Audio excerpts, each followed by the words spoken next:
బలవంతులు ఉన్నారు భూమి మీద, వాడు వాడి బ్యాచ్. వాళ్ళు అనేక మంది మనుషుల్ని రకరకాల కట్లలో బంధించారు.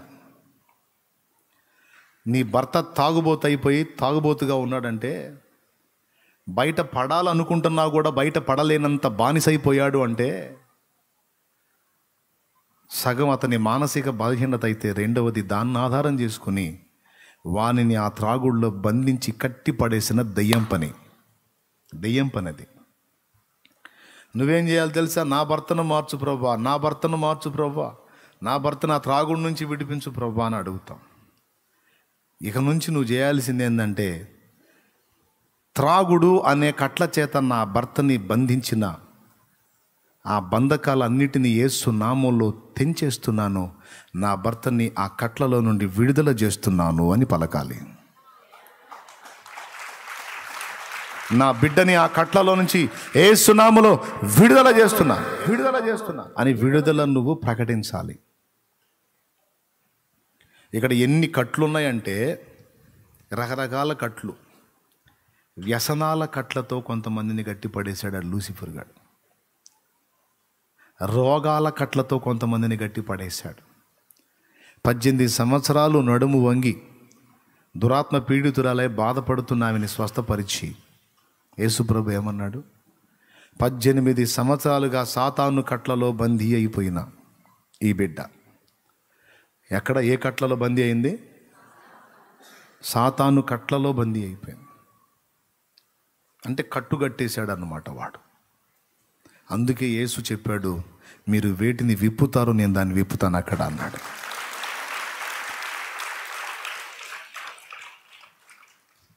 అంటే సంవత్సరాలుగా రోగపు కట్లలో బందీలైపోయిన వాళ్ళు కూడా ఉన్నారని గుర్తించాలి.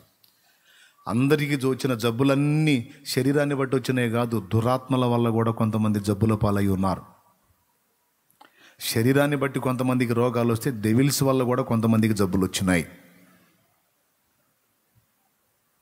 వాటిని వెళ్ళగొట్టినప్పుడు, వాటిని బంధించినప్పుడు, ఆ బాధలో ఉన్నవారికి విడుదల ప్రకటించినప్పుడు, శరీరాన్ని బట్టి వచ్చినాయి అయినా సరే మనం వారికి విడుదల ప్రకటించినప్పుడు ఏమన్నాడు? నేను అక్కడ విడుదల చేస్తాను. అంటే నువ్వు ప్రకటించకపోతే చేయాతి కాదు, నువ్వు ప్రకటించు. ఇది ముఖ్యమైనదా కాదా? అసలు మనం దీన్ని పట్టించుకుంటామా? అసలు ఇది ఇంత సీరియస్ మ్యాటర్ అని తీసుకుంటామా మనం? గుర్తుపెట్టుకో, రోగపు కట్లలో కొంతమంది, అప్పుల బాధలలో, అప్పులు అనే కట్లలో కొంతమంది, ఆత్మహత్య ప్రేరణ, చావాలి చావాలి చావాలనే ఆలోచనలో కొంతమంది, అదొక దయ్యపు కట్టు. నిరంతరం అదే ఆలోచన కలుగుతూ ఉంటుంది. ఏ కొంచెం ఖాళీ దొరికినా ఉట్టి పుణ్యానికి సావు సావు అనే ఆలోచన కలుగుతుంటుంది.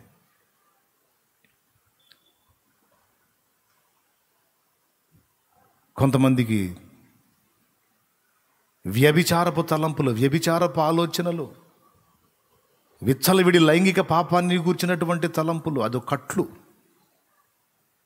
అది తప్పురా, అది ఆలోచించకూడదు అట్లా అంటే, ఏమో నాకు అదే ఆలోచనలు వస్తున్నాయి అంటాడు. కట్టి పడేసింది వాడిని అందులో. ఇక వాడు దాని చుట్టే తిరుగుతూ ఉంటాడు అన్నమాట. ఇక దీన్ని బట్టి ఆలోచించుకోండి. ఇక మీరు ఏది నీకు ఒక వ్యసనంగా మారిపోయిందో, దేనికి నువ్వు బానిస అయిపోయావో, ఏది నీకు మనశ్శాంతి లేకుండా బంధించి పడేసినట్టుగా దాని నుంచి విడుదల పొందలేని స్థితిలో బందీవైపోయి ఉన్నావో, అవన్నీ కూడా అపవాది నీకు కట్టిన కట్లే. నీ పిల్లలు దేనిలో బందీలు అయిపోయారో వాడి కట్లలో వారు బందీలు అయిపోయారు. గుర్తుపెట్టుకో. నీ ఇంటివారు, నీ సమాజపు వారు అందులోనే బందీలు అయిపోయి ఉన్నారు. ఒక గ్రామానికి నువ్వు వెళతావు, ఒక వీధికి నువ్వు వెళతావు, వెళ్ళి డైరెక్ట్గా అక్కడ ఉన్న వాళ్ళకి దేవుని గురించి చెప్పబోతావు, వాడు వినడం. ఒకవేళ విన్నా మొహమాటానికి సగం విన్న తర్వాత ఏది కీలకమైన మాట ఉందో వాడు ఆలోచించేది, ఆ మాట వాడికి నువ్వు చెప్పబోయేంతలో ఏదో ఒక డిస్టర్బెన్స్ వచ్చింది. ఎంతమందికి ఉంది అనుభవం? ఏదో ఒక అభ్యంతరం వచ్చేసిద్ది, ఆటంకం వచ్చేసిద్ది. చెప్పుకొచ్చి ఈ ఒక్క మాట వీడి చెవిలో పడితే వీడి ఆలోచనలో పడే అవకాశం ఉందన్న ఏ మాట ఉంటుందో ఆ మాట నువ్వు చెప్పబోయేసరికి వాళ్ళు లేచి వెళ్ళటమో, ఎవడో ఒకడు వచ్చి పిలవటమో, ఏదో శబ్దాలు రావటమో, ఏదో ఒక డిస్టర్బెన్స్ రావటమో, వాడి ఫోన్ రింగ్ అవ్వటమో, ఆడికి సంబంధించిన వాడు పిలవటమో, లేకపోతే ఆడి కడుపులో నొప్పి రావటమో, ఆడు అర్జెంటుగా నేను వాష్రూమ్కి వెళ్ళొస్తానని పోవటమో, ఆడు పోయి వచ్చి మళ్ళీ వచ్చిన తర్వాత ఆ 2 ముక్కలు చెప్తానంటే ఈసారి వచ్చినప్పుడు నేను వింటాలే అని పోవటమో జరిగినాయా లేదా? అదే వాడికి ఒక సినిమా స్టోరీ చెప్పు నువ్వు. అదే వాడికి ఏదన్నా పక్కోడు చెడిపోయిన వారని చెప్పు, వాడి ఇట్ట చేశాడంట అని చెప్పు, వాడి ఫోన్ రింగ్ అవ్వదు, వాడి కడుపులో నొప్పి అప్పటిదాకా ఉన్నా కూడా నువ్వు ఎప్పుడైతే ఈ లేకి మ్యాటర్ మొదలు పెట్టావో వాడికి స్వస్థత వచ్చింది. అర్థమైందా? అప్పటిదాకా వాడి విపరీతంగా నొప్పితో బాధపడేవాడు కూడా అట్లా అప్పటిదాకా వామో వాయో అనేవాడు కూడా. అదే దయ్యపు స్వస్థత అన్నమాట. అదే నువ్వు దేవుని గురించి చెప్పేవాడికి అప్పటిదాకా ప్రశాంతంగా ఉన్నవాడు కూడా ఎక్కడైనా బాధ వచ్చింది. ఏం జరుగుతుందో ఆలోచన రాలేదా? ఏం జరుగుతుందో రాలేదా? అర్థం కాలేదా? చాలా చోట్ల చూసా. వాక్యం చెబుతానా, పల్లెటూళ్ళలో పోయి కూటం పెట్టి క్లైమాక్స్కి వచ్చిందాక వాళ్ళు ప్రశాంతంగా కూర్చొని వింటుంటారు. ఏదైతే టర్నింగ్ పాయింట్ ఉంటుందో, అసలైన విషయం ఏదైతే ఉంటుందో అది ఓపెన్ చేయబోయే ముందు గొల్లుమని లెగుస్తారు గొడవ. అప్పటిదాకా ప్రశాంతంగా ఉన్నోళ్ళే అన్యులు ఆ చుట్టుపక్కల కూర్చొని ఉంటారుగా, ఈ ఇళ్లలోకి పోయి కొట్టుకొని బయటకు వస్తుంటారు. ఒక ఇంట్లో కొట్టుకుంటే చాలు ఇక అన్ని ఇళ్ళు అటే చూస్తాయిగా. ఏదిరా అరే సుబ్బారావు ఇంటి కొట్టుకుంటారంట, ఇక్కడ నేను చెప్పేది పోయిద్ది. ఎందుకంటే ఇందాక బాగానే ఉన్నారు కదా, ఏం జరిగింది? ఇక్కడ దృష్టి మళ్ళీ పోతుంది. నేను గమనిస్తూనే ఉంటాను. అప్పుడు దెయ్యాలు నవ్వుకుంటాయి అన్నమాట. అంటే మీకు కనపడవు కానీ నాకు కనపడతాయి. మా ఊరు వచ్చి మా దగ్గరికే వచ్చి ఇన్ని సంవత్సరాలుగా వీళ్ళందరినీ కష్టపడి చెడగొట్టుకొని ఒక్కొక్కరిని కట్టేసి అందుని కూర్చోబెడుతురే, నువ్వు వచ్చి అంత సింపుల్గా ఓపెన్ చేసుకొని పోదా అనుకున్నా.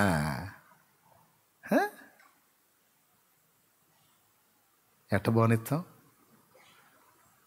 కావాలంటే చూడండి, గతంలో నాతో పాటు ఉన్నవాళ్ళకి తెలుసు. ఎంతమందికి తెలుసు? అది ప్రత్యక్ష సాక్షులు. అప్పటిదాకా కుక్కలు కూడా సప్పుడు చేయవు, పాటలు పాడిన వాక్యం చెప్పిన కరెక్ట్గా ఏదైతే మలుపు ఉందో, ఇంపార్టెంట్ ఏదైతే ఉందో, ఏది అందితే వాడికి ఆలోచనలో పడతాడో ఆ పాయింట్ వచ్చేసరికి ఎక్కడెక్కడ కుక్కలన్నీ ఒక దగ్గర గ్యాదర్ అవుతాయి. అప్పటికి గ్యాదర్ అయ్యి ఓ అని గుస్తాయి. ఇక అంటే మనుషులంటే వాడు రేపుతాడు, కుక్కలు ఎందుకు రేపుతాడు అన్న అంటారేమో. అరే పందులను తీసుకెళ్ళి సముద్రంలో ఇలా దెయ్యాలు. నమ్ముతారో లేదో కానీ నేను చెప్పేది నిజమండి. దుష్టాత్మలు ఎప్పుడైతే అది గురవాయపాలెం గురించి చెబుతుంది. కరెక్ట్ టర్నింగ్ పాయింట్ ఏదైతే ఉందో ఆ పాయింట్ ఓపెన్ అవ్వబోతుంది. ట్రాన్స్ఫార్మర్ ఏదో మొత్తానికి అక్కడ ఇంజన్ పాట్మన్ అయిపోయింది. ఒకచోట వాక్యం చెబుతున్నా, సాక్ష్యం చెబుతున్నా, ఒకడే వచ్చాడు. అసలు అక్కడ ఒరిజినల్గా వాటి కంచుకోట అన్నమాట. అది చెబుతున్నా, వాడు చాలా మంచోడు. మామూలుగా నాకు తెలిసి ఆ రోజు వాళ్ళు 100 దెయ్యాలన్నీ ఎంటర్ అయి ఉంటాయి. ఎందుకంటే ఒకడే అంత బీభత్సం చేశాడు వాడు. అప్పుడు నేను 2 పనులు చేస్తా. మరి వాటికన్నీ తెలివితేటలు ఉంటే దేవుని అభిషేకం పొందిన మనకి ఎన్ని ఉండాలి? మనకి ఇంకా బలవంతుడు ఉన్నాడు. 2 పనులు చేస్తా. మొదటిది ఏం చేస్తానంటే, ప్రార్థన చేయకుండా సుతారం చూస్తుంటారే అంట. దేబ్రే ముఖం వేసుకొని చూస్తాపు, మోకాళ్ళు లేపు, ఆత్మలు రక్షించాలని వచ్చాం అన్ని సట్టు బుట్టేసుకొని. దెయ్యాలు పని జరుగుతుంది అక్కడ పో అంటే అప్పుడు లెగుస్తారు మనోళ్ళు, అమ్మ సైతానుగా అని. అప్పుడు పోయి మోకాళ్ళు వేసి స్తోత్రం స్తోత్రం స్తోత్రం ప్రభా, ఇక్కడున్న దెయ్యాలు మొత్తం యేసు నామములని మొదలు పెడతారు. ఇక ఇవాళ నటు ప్రార్థనకు పంపించి ఇటు నేను ఒక స్తుతి పాట ఎత్తుకుంటా, ఒక పాట ఎత్తుకుంటా, వాళ్ళు కొట్టుకుంటాం ఆపిన దాకా పాడుతూనే ఉంటా. వాళ్ళని ఎంతసేపు అన్నం కొట్టుకుంటారు వాళ్ళు. ఇప్పుడు దెయ్యాలు తగాదు పెడితే పెట్టినాయి, పద్దస్తమానం కొట్టుకో. అస్సలు నిజంగా ఏమి కామెడీ అంటే క్లియర్గా వాటి కదలిక, వాటి తిప్పలు నాకు కనపడుతుంటాయండి. నిజం, వాటి శోభ నాకు క్లియర్గా అర్థమవుతుంటుంది. సావండి, ఆ తగాదు పెట్టారు, వాక్యం చెడగొట్టారు, పూర్తిగా ఆపుతారా? నేను చెప్పాలనుకున్నది చెప్పకుండా ఆపను. అందుకని అవసరమైతే వాళ్ళు ఎక్కువసేపు తన్నుకునే అవకాశం ఉంటే 6 చరణాల పాట ఎత్తుకుంటా. సింపుల్గా 2-3 దెబ్బలతో వదిలేసుకునేటట్టు ఉంటే ఒక 3 చరణాల పాట ఎత్తుకుంటా. మొత్తం ఇక బజార్ అంతా కదిలేంత తనులాట జరిగిందనుకో, 19 చరణాల పాట ఉంది, ఒకటే పాట. ఓ వినుము సోదరా, ఈ మైకి దెబ్బకు వాళ్ళకు ఎవడికి అర్థం కాదు. ఈ పాట అయిపోయేసరికి ఇక వాళ్ళు జుట్లు పీక్కున్నా పడేసి గుద్దుకు. ఒకవేళ ఎవడికైనా తల బైగిలినా సరే అంబులెన్స్ వచ్చి తీసుకొని కూడా పోయిద్ది. ఇక అది పోయినాక ఏం చేస్తారు? ఏం మనుషులు రా, సర్లే పాండ్రా, ఎడ కూర్చుంటే ఇంతే కన్నా పా చెబుతున్నాడు పండి. వాడు లైన్లోకి వచ్చింది దాకా. 2, 1 ప్రార్థన పరులు ప్రార్థన చేయాలి, వాటిని బంధించాలి. ఎప్పుడైతే వీళ్ళు మోకాళ్ళుని వాటిని బంధిస్తారో ఏమన్నాడు? అక్కడ నేను బంధిస్తానన్నాడు.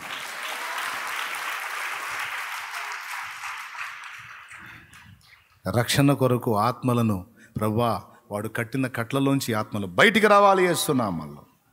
విడుదల మొత్తాన్ని మళ్ళా గ్రిప్లోకి తెచ్చుకొని చెప్పాలనుకున్న 4 ముక్కలు చెప్పి ప్రార్థన చేసి ఎవడన్నా సిద్ధపడితే రక్షణలోకి నడిపించి వచ్చా. కొన్ని సంవత్సరాలు అలా చేశా దేవుని రూపంలో. ఇప్పుడు మరో రూపంలో అందరికీ సువార్త అందేటట్టు ఇంకా దేవుడు ఇచ్చినటువంటి అవకాశాలు వినియోగించుకొని ఈ సెల్ మాధ్యమం ద్వారా, అలాగే పుస్తకం ద్వారా ఇంకా రకరకాలుగా అందరికీ ఏసే సత్యదేవుడు, ఏసే లోకరక్షకుడు, ఏసునందు విశ్వాసం ఉంచితే నిత్య జీవం, లేకపోతే నిత్య నరకం. నమ్మి బాప్తిస్మం ముందు వాడు రక్షింపబడును, నమ్మని వానికి శిక్ష విధింపబడును. రక్షణ డబ్బులతో కాదు, కేవలం ఉచితం. ఆయన ప్రేమతో నీకు ఇచ్చింది, ఆయన కృపతో నీకు ఇచ్చింది. పొందుకుంటే ధన్యుడు, లేకపోతే నీకు కర్మగాలిద్దని స్ట్రైట్గా చెప్పి అందరినీ హెచ్చరించడానికి ఇది ఒక అద్భుతమైన అవకాశంగా దేవుడు ఇచ్చాడు. హల్లెలూయా చెప్పండి గట్టిగా. ఇంతకు మొదలు మీకేం అర్థమైంది? ఏమర్థమైంది? ఇప్పట్లో వీడు ముగించడానికి అర్థమైందా? మరేమర్థమైంది? నీ బాధ్యత ఏందో మీకు అర్థమైంది. నువ్వు బంధిస్తేనే నేను బంధిస్తాను అంటే, నువ్వు బంధించకపోతే అవి బంధించబడవు. ఇక్కడ నువ్వు నీ కొడుకైనా, కూతురైనా, పిల్లలైనా, పెద్దోళ్ళైనా వాళ్ళు కట్లలో ఉన్నారు అన్న సంగతి నీకు అర్థమైతే నువ్వు చేయాల్సింది ఏంటంటే, ప్రభా వాడిని విడిపించు ప్రభా, విడిపించు ప్రభా కాదు. నీకు ఇవ్వబడిన అధికారం గుర్తెరిగి, ప్రభా వాడు సాతాను కట్లలో బందీ అయి ఉన్నాడని అర్థమైంది, వాడిని ఆ కట్లలో నుంచి యేసు నామములో విడుదల చేస్తున్నాను ప్రభా. కట్లలో ఉన్న వాళ్ళనేమో విడిపించాలి, కట్లు కట్టి పడేసిన శక్తులున్నాయా దురాత్మలో, వాటినేమో బంధించాలి. బలహీనులను విడిపించాలి, బలవంతులను బంధించాలి. ఇది టైటిల్. స్తోత్రం. బలహీనులైపోయి బందీలైపోయారు చూశారు, వారిని విడిపించాలి, బలవంతులను బంధించాలి. నువ్వు సంఘంలో ఉన్నవాడిని వెలివేశావంటే ఇంక వాడు అంతే అన్నాడు కదా. అలాగే వెలుపుటున్న ఒకడిని సంఘంలోకి స్వీకరించావంటే వాడు కూడా సంఘంలో ఇంతే స్థిరపరచబడతాడు. అలాగే దురాత్మలు ఏవైతే మనల్ని శోధిస్తున్నాయో వాటిని బంధించడం నేర్చుకోవాలి. ఓ ప్రాంతానికి వెళ్ళినప్పుడు ఒక ఇంటికి వెళ్ళిన గుర్తుపెట్టుకో. ఒక కొత్త ఇల్లు నువ్వు ఓపెన్ చేయబోతున్నావు, ఒక క్రొత్త భూమి నువ్వు కొనుక్కున్నావు. చిన్న ఎగ్జాంపుల్ చెప్తా వినండి, నిజంగా జరిగింది, వాస్తవం. ఈ పక్క స్థలం తీసుకున్నాం మనం. ఇక్కడ షెడ్ మొదలుపెట్టిన దగ్గర నుంచి అక్కడ విస్తరిస్తా వచ్చిన కాడ నుంచి కొన్ని సంవత్సరాలు ఈ ప్లేస్ కోసం తిప్పలబడ్డా, ప్రార్థన చేశా. మీకు తెలుసా, గృహాల్లోనే కాదు కొన్ని స్థలములలో కూడా, కొన్ని స్థలములు కాదు, భూమి మీద ఉన్న ప్రతి భాగంలోనూ వాటి ఉనికి ఉంటుంది. నేను చెప్పే మాటలు కొంతమందికి చేదస్త మాటల్లాగా అనిపించవచ్చు, కానీ నేను చెప్పేది నిజం. చేదస్త మాటలు కాదు. ఈ లోకము దాని మహిమ నాకు ఇవ్వబడింది అన్నాడు లూసిఫరు. అందులో ప్రతి భాగము వాడు ఆక్యుపై చేసుకొని ఉన్నాడు. ప్రతి ప్రదేశములో వాడి దురాత్మల ఉనికి ఉన్నది. గుర్తుపెట్టుకోండి. ఇక్కడ చాలా రోజులుగా ప్రార్థన చేస్తున్నా. చివరికి ఎంత తిప్పలు పడ్డా అది అందుబాటులో రావటల్లా. ఎట్టకేళ్లకు చివరికి మొత్తం మీద తనే ప్రార్థన చేశాను.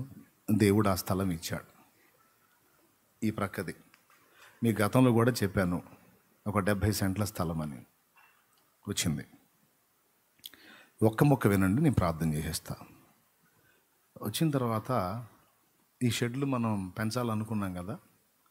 నేను హైదరాబాద్ జర్నీలో ఉన్న రోజు ఏదో పని మీద, అది పని మొదలుపెట్టారు. అక్కడ మట్టి దోలిచ్చే కార్యక్రమం మొదలుపెట్టారు. మట్టి లారీలు వచ్చి మట్టి మోస్తున్నాయి. అంతకుముందు ఆ పైకి చాలా లారీలు పోయినాయి. ఎవ్వడికి ఏమీ ఇబ్బంది లేదు. ఆ ఎదురు రోడ్డు నుంచి చాలా లారీలు వచ్చినాయి. ఎవ్వరికి ఏమీ ఇబ్బంది లేదు.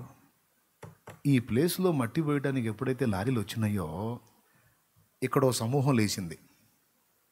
ఏయ్, ఇటు రావటానికి లేదని రోడ్డు మీద అడ్డంగా గందరగోళం సృష్టించారు. మాకు ఆశ్చర్యం. ఆ పైన అంతంతలో బిల్డింగులు కట్టి ఒక్కొక్కడు ఎన్ని లారీలు తోలుకున్నారు.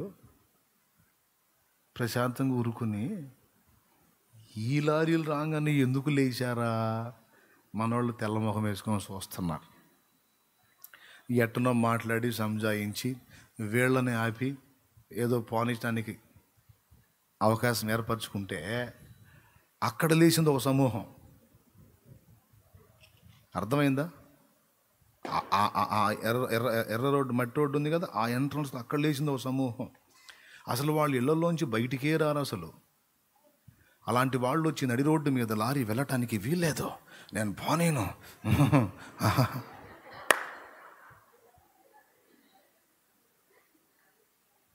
మొత్తం నాకు చెబుతున్నారు ఫోన్ చేసి, ఇట్లా జరుగుతుందని. నాకు మ్యాటర్ అర్థమైపోయింది. బాయ్ పాపం వాళ్ళ అమాయకులు, బాయ్ వాళ్ళు కాదురా, అక్కడున్నాయి దయ్యాలు. అర్జెంటుగా మీరు పోయి కొంతమంది సేవకులు వెళ్ళి ఆ స్థలంలోకి వెళ్ళి ఆ దురాత్మలను బంధించండి అన్న.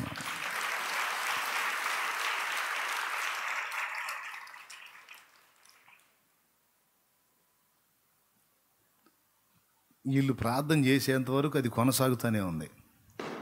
ఎప్పుడైతే ఈ ప్లేస్లోకి వచ్చి ప్రార్థన చేసి ఆ దురాత్మ శక్తులను బంధించామో ఇక అన్ని నోళ్ళు మూతబడిపోయినాయి యేసునామంలో. అంటే వాళ్ళకి తెలియదు, వాళ్ళ అమాయకులు. వాళ్ళని రేపుతున్నవి ఉన్నాయే అవి. కాబట్టి దృశ్యమై ఉన్న మనుషుని కాదు, ఈ దృశ్యమైన మనిషి వెనక అదృశ్య శక్తులు ఉన్నాయి చూశారు, వాటిని కొట్టాలి దెబ్బ. ఇదండి అసలు టోటల్గా మ్యాటరు. ఈ త్రాగుడనే కట్ల చేత నా భర్తను బంధించిన దురాత్మలను యేసునామంలో బంధిస్తున్నాను. నా భర్తను విడిపిస్తున్నా యేసునామంలో, నా బిడ్డని విడిపిస్తున్నా. అలాగే ఏ కట్లలో ఎవరు బందీ లేరు వారిని విడిపిస్తున్నా యేసునామంలో. ఒకటి విడిపించాలి. నువ్వు విడిపించితే, నువ్వు విప్పితే, నువ్వు బంధిస్తే. అబ్రహాంతో ఏమన్నాడు? నీవు అడుగుపెట్టు చోటెల్లా ఆశీర్వదిస్తా, నీకు ఇచ్చేదని అన్నాడు కదా. మరేంది అసలు ముక్క పోగొట్టారు. నీవు అడుగుపెట్టు చోటెల్లా పెద్ద చెప్పండి. ఇస్తా అన్నాడు కదా. ఇవ్వాలన్నా ఆశీర్వదించాలన్నా ముందు అడుగుపెట్టు చోటెల్లా ఆశీర్వదిస్తుంటే అడుగు పెట్టకపోతే, అడుగుపెట్టు చోటు నీకు ఇస్తానంటే అడుగు పెట్టకపోతే ఆపోజిట్లో ఆలోచించుకొని చూడు. మ్యాటర్ అర్థమైపోయింది, నీ కర్తవ్యం నీకు అర్థమైద్ది. ఇంతే సంగతులు.